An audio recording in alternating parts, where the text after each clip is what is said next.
the tour for the turtles is our trip from Washington, D.C. to Atlanta, Georgia. And it's a kind of a strange idea, but it was thought of under kind of strange circumstances.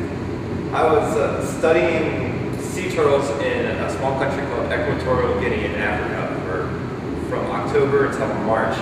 And when you're out in the field with no electricity and nothing to do, then you just start making a list of odd things you want to do when you get back and projects you want to work on. And this was one of the things I came up with. So a little bit about my trip.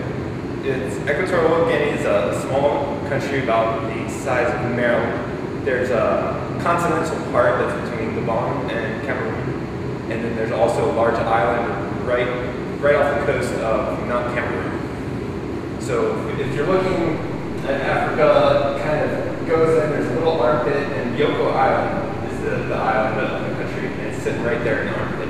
And it wasn't until maybe 10 years ago that they started allowing ecological research to go on the island. Before that, it was very rare, and still they don't allow Spaniards to work there just because it was the island and the country was under Spanish colony at one point. So when I was there, I was the second season to study the sea turtles on the island. The first group, it was only 2 people, and they were there for a couple months just to check out the area. And I was there with a whole crew for 6 months, the whole turtle season. And we would go out every night. Sea turtles only come out at night, so we would go out every night looking for turtles and monitoring their health, how many eggs they laid, and taking blood samples. But even though John and I studied the same turtle, our experiences were very different. So I was on the other ocean.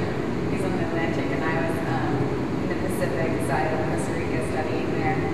And the project I was working on had been going on for 10, 15 years.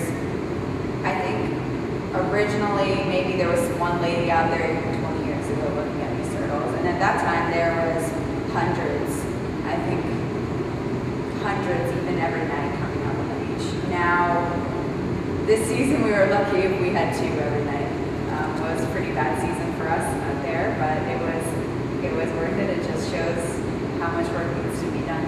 But it's a national park in Costa Rica, and just for the turtles. They have set up a park in the 80s. I think 84 was established. And the organization that we're raising money for, the Leatherback Trust, helped start the park up. In Costa Rica, national parks, not so much like in the US where there's a lot of abuse that happens. Like you can pay someone enough money to build a house in a national park. And that's what's been happening. So I don't know, we might have some pictures of this later, but one thing you can tell looking down the beach, you can see a completely natural, beautiful Costa Rican beach on one half, and then on the other half you see houses that were illegally built on the edge of the beach and have completely eroded away. But we did the same things scientifically. Basically, we didn't do blood samples, but we did, counting eggs. We had a hatchery. I don't think you guys had a hatchery. We had a hatchery where we would move eggs that were in danger of tidal inundation or something like that, or if they were in like a high traffic area of the beach, we might move them or something like that. But we really didn't have that many eggs in the hatchery. We tried not to move them because actually you get fewer turtles coming up if you move them. So, but I guess that the cool thing about this population of turtles is it's actually the only population of turtles in the Eastern Pacific leatherback. They have another population of turtles, the Western Pacific leatherbacks, which are also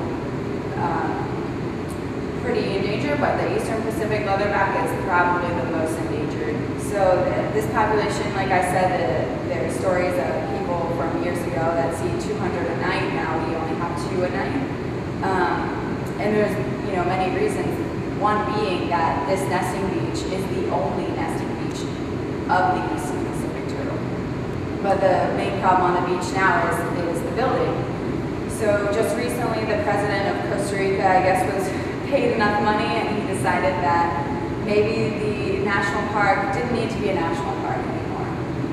And now they're trying to make it national reserve or something, wildlife reserve. Petitions going out online, and the Leatherback Trust is really, they're out in Costa Rica all the time in the capital trying to fight with the courts and everything, because it is the most important nesting beach for the Eastern Pacific Leatherback, and without the beach, the turtles of the Eastern Pacific are gone. So for me, that's what this ride is about, is just to, I don't know, raise awareness or something, because it's a very important population, and you know, just one beach can kill an entire part of the species. So I think it's really important. Yeah, it's strange to think that there were once almost 200 turtles a day on this one small beach, but now it's how many did you have in the whole season? Individuals, we had less than 30 individuals, which is the lowest number of turtles ever that they have. It always fluctuates, just due to ocean fertility, but the individuals nest up to 10 times a season, so they come back. But we only had 30 this year, and it was the lowest that Flat Ground Bay has ever had. One of the cool things about these turtles is how far they migrate.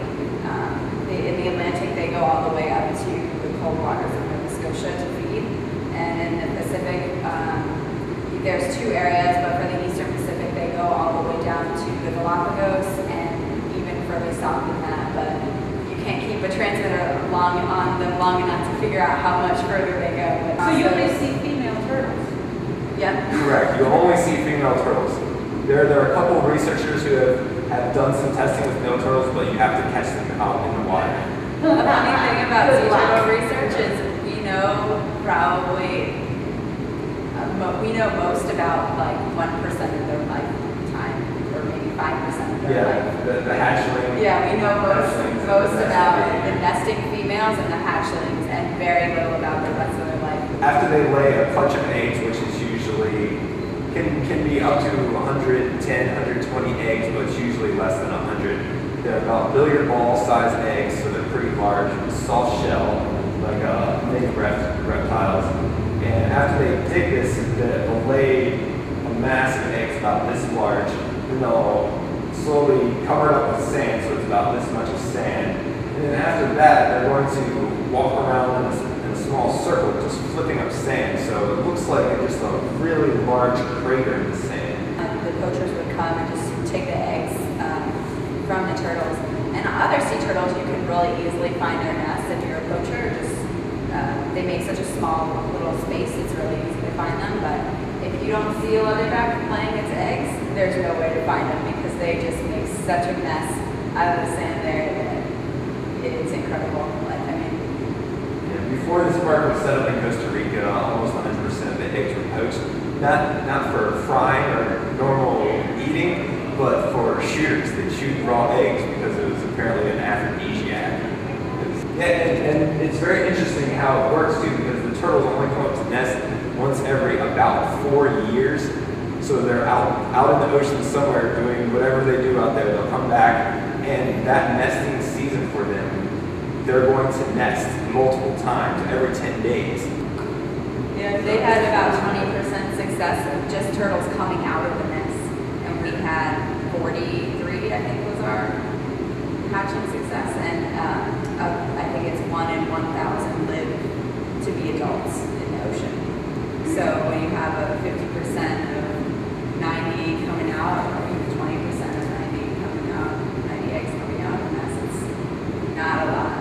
Yeah, it's very strange that they have evolved in this way, that only 50% of their eggs come up just normally, and then on top of that you have predation by animals, dogs, seabirds, crabs, things like that, and then you can have people poaching the eggs too. And that's all we have for you, so thank you very much for having us, and we've got some cards, and you can check out our website. Thank you. The website is touringfortheturtles.com.